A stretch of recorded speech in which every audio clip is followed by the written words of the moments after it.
Hello बच्चों, आज हम रिटायरमेंट चैप्टर की कुछ इलस्ट्रेशन देखने वाले हैं। बच्चों देखते हैं बच्चों ये इलस्ट्रेशन हमसे क्या पूछता है। तो बच्चों दीपिका, ज्योतिका और आलिया तीन पार्टनर्स है बच्चों जो प्रॉफिट शेयर करते हैं 5:3:2 की रेशियो में। बच्चों हमें उनकी बैलेंस शीट दे रखी है 31 मार्च 2024 की। इसमें बच्चों लायबिलिटी साइड में हमारे पास क्रेडिटर्स हैं, कैपिटल अकाउंट्स का बैलेंस शो कर रखा है। एसेट साइड में बच्चों हमारे पास बैंक बैलेंस बता रखा है, डेटर्स है जिसपे प्रोविजन भी क्रिएट करती है फर्म, स्टॉक है, मशीनरी है और लैंड एंड बिल्डिंग है। आगे बच्चों हमें बताया कि ज्योतिका रिटायर कर रही है फर्म से 1 अप्रैल 2024 को, और बच्चों दीपिका और आलिया के बीच में डिसाइड हुआ है कि वो फ्यूचर में प्रॉफिट शेयर करेंगे 3:1 की रेशियो में। तो बच्चों कुछ पार्टनर्स के बीच में एडजस्टमेंट एग्री हुआ है जिन्हें हमें ट्रीटमेंट करना है उनके अपनी बुक्स में, और बच्चों हमें क्वेश्चन में रीवैल्यूएशन अकाउंट बनाना है। तो बच्चों बनाते हैं सबसे पहले फर्स्ट ट्रांजैक्शन या फर्स्ट एडजस्टमेंट, देखते हैं क्या करना है उसमें। तो बच्चों देखो फर्स्ट एडजस्टमेंट में हमें बोला debtors of ₹1100 be written off as it is no longer receivable. तो बच्चों 1100 रुपए के हमारे डेटर थे, अब बच्चों हमें वो नहीं मिलने वाले तो हमें अपनी बुक से राइट ऑफ करना है। अब देखो बच्चों हमें डेटर से अमाउंट नहीं मिलेगा तो बच्चों क्या है हमारे लिए बैड डेब्ट्स है ना, मतलब हमारा डेटर्स में पैसा डूब गया। अब देखो बच्चों हमें बैड डेब्ट्स एडजस्ट करना है, जिसके लिए बच्चों फर्म के पास प्रोविजन भी थी ना, कितने की थी 800 रुपीज की प्रोविजन हमें दे रखी थी बैलेंस शीट में। मतलब बच्चों हम प्रोविजन से 800 रुपए लेके जो हमारे बैड डेब्ट्स हुए 1100 रुपए के उन्हें एडजस्ट कर सकते हैं। ठीक है बच्चों, तो देखो बच्चों हमने 800 रुपए तो अपनी प्रोविजन से ले लिए बैड डेब्ट्स को एडजस्ट करने के लिए, तब भी बच्चों हमारे पास 300 रुपीज का अमाउंट बच जाएगा बैड डेब्ट्स में जो हमारा 300 रुपए डूबा है। उनको बच्चों हम कहाँ लिखेंगे, रिवैल्यूएशन के डेबिट साइड में लिखेंगे, बिकॉज बच्चों एक्सपेंस होता है बैड डेब्ट्स तो रिवैल्यूएशन अकाउंट के डेबिट साइड में लिख देंगे to bad debts account 300 rupees. ठीक है बच्चों, तो बच्चों हमारे पास जो एक्सेस बैड डेब्ट्स है वो हमने रिवैल्यूएशन में लॉस या एक्सपेंस शो कर दिया। तो बच्चों हमारी फर्स्ट एडजस्टमेंट होगी। अब बच्चों सेकंड देखते हैं। सेकंड में बच्चों हमें बोला है कि प्रोविजन फॉर डाउटफुल डेब्ट्स हमें मेंटेन करके चलना है एग्जिस्टिंग रेट पे। मतलब बच्चों जिस रेट पे अभी प्रोविजन फॉर डाउटफुल डेब्ट्स है उसी रेट पे बच्चों हमें डेटर आगे भी प्रोविजन क्रिएट करके चलनी है डेटर्स के लिए। तो बच्चों देखो मतलब जो भी प्रोविजन फॉर डाउटफुल डेब्ट जैसे हमारे 800 रुपए दे रखा है प्रोविजन, इसका बच्चों जो भी परसेंट होगा 16,000 वही परसेंट बच्चों हमें आगे भी उतना ही प्रोविजन क्रिएट करके चलना है। तो बच्चों देखो हमें सबसे पहले इसका परसेंट निकालना पड़ेगा कि 816,000 का कितना परसेंट है, कितना रेट है। तो देखो बच्चों कैसे निकालेंगे, 16,000 का बच्चों 10% कितना होगा 1600 होगा। अगर बच्चों हम इसका हाफ कर दे मतलब 800, मतलब 16,000 का 10% बच्चों 1600 है, उसका हाफ करा मतलब 16,000 का 5% कितना होगा बच्चों 800 होगा, बिकॉज 10% 1600 रुपए है तो 5% कितना होगा 800 रुपए होगा। मतलब बच्चों हमने पहले से 5% प्रोविजन क्रिएट करके चलती है फर्म, डेटर के अमाउंट पे 5% है ना बच्चों, तो हमें अभी भी उसी रेट पे प्रोविजन फॉर डाउटफुल डेब्ट्स को वापस क्रिएट करना है। कौन से रेट पे बच्चों 5% पे। तो देखो बच्चों डेटर पे हम इस वाली अमाउंट पे तो प्रोविजन क्रिएट करेंगे नहीं। देखो ना बच्चों 16,000 का बैड डेटर थे हमारे, उसमें बच्चों हमारे 1100 रुपीज के बैड डेब्ट्स ही तो हुए थे ना, तो ये अमाउंट बच्चों हमें माइनस करना पड़ेगा, तभी तो हमें डेटर की वैल्यू पता चलेगी ना इस बैड डेब्ट के बाद। तो बच्चों देखो 16,000 में से 1100 माइनस कर देंगे तो बच्चों हमारे पास क्या आएगा 14,900 आएगा। मतलब बच्चों हमें ये होगी हमारी डेटर की वैल्यू, इस पे बच्चों हमें 5% प्रोविजन क्रिएट करके चलना है। तो बच्चों इसका 5% निकालेंगे कितना आएगा 745। तो बच्चों रिवैल्यूएशन अकाउंट के डेबिट साइड में लिख देंगे to provision for doubtful debts हमने क्रिएट करी है 745 रुपीज, बिकॉज हमें एग्जिस्टिंग रेट पे मेंटेन करके चलना था जो कि 5% था, तो हमने 5% प्रोविजन क्रिएट कर दी। और बच्चों प्रोविजन क्या होती है लायबिलिटी होती है, जब भी लायबिलिटी क्रिएट करते हैं तो रिवैल्यूएशन अकाउंट के डेबिट साइड में लिखते हैं। तो बच्चों ये ट्रांजैक्शन भी हमने एंट्री कर दी। अब बच्चों थर्ड में देखते हैं। थर्ड में बच्चों हमें बोला है कि स्टॉक को हमें रिटर्न डाउन करना है 1055 से।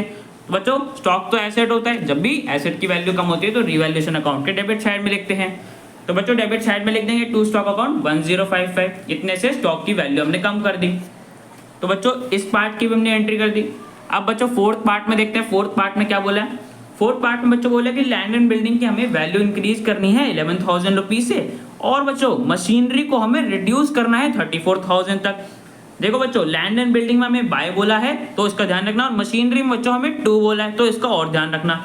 तो देखो बच्चों लैंड एंड बिल्डिंग को तो हमें 11,000 रुपए से बढ़ाना है, और मशीनरी को बच्चों हमें 34,000 तक कम करना है। तो बच्चों देखो मशीनरी की बुक में वैल्यू क्या है 35,000, इसे हमें रिड्यूस कितना करना है 34,000 तक बच्चों हमें इसे रिड्यूस करना है। 2 बोला है, मतलब हमें सिर्फ 1000 की मशीनरी में और वैल्यू में रिड्यूस करना है। 1000 करेंगे तो हमारी वैल्यू 34,000 आ जाएगी। तो बच्चों देखो मशीनरी की वैल्यू हमें 1000 से रिड्यूस करनी थी, तो रिवैल्यूएशन अकाउंट के डेबिट साइड में लिख देंगे। और बच्चों लैंड एंड बिल्डिंग की हमें वैल्यू इंक्रीज करनी थी, 11,000 से एसेट है, जब भी बढ़ता है तो रिवैल्यूएशन अकाउंट के क्रेडिट साइड में लिख देंगे बच्चों, by land and building account 11,000। तो बच्चों हमने मशीनरी की वैल्यू कम भी कर दी और लैंड एंड बिल्डिंग की बच्चों वैल्यू बढ़ा दी। अब बच्चों आगे फिफ्थ पार्ट में देखते हैं। फिफ्थ पार्ट में बच्चों बोला है कि sundry creditors of 700 be written back as no longer payable.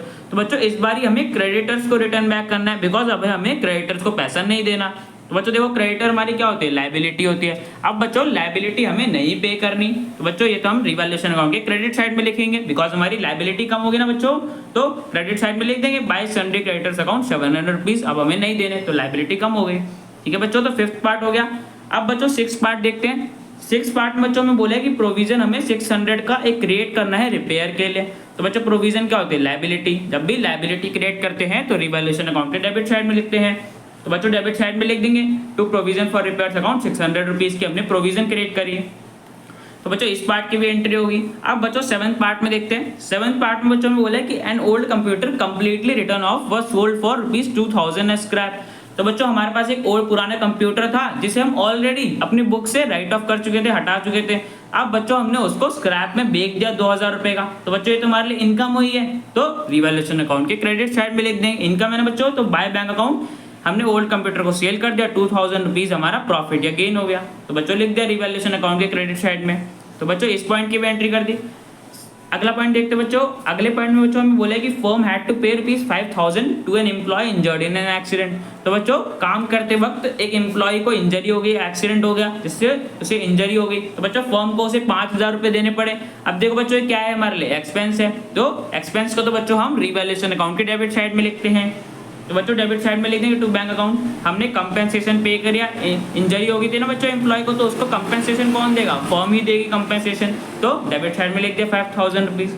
ठीक है बच्चों, तो बच्चों इस पॉइंट की हमने एंट्री कर दी। लास्ट पॉइंट में बच्चों हमें बोला है कि एक अनरिकॉर्डेड मशीनरी थी। अनरिकॉर्डेड का मतलब बच्चों अभी हमने उसे अपनी बुक्स में रिकॉर्ड नहीं करा है, अब बच्चों उसे रिकॉर्ड करेंगे तो बच्चों क्या है, एसेट है, अनरिकॉर्डेड एसेट है। अब रिकॉर्ड करेंगे तो बच्चों हमारे एसेट बढ़ जाएगा ना मशीनरी 10,000 रुपीज से, तो क्रेडिट साइड में लिख देंगे बाय मशीनरी अकाउंट 10,000 रुपीज।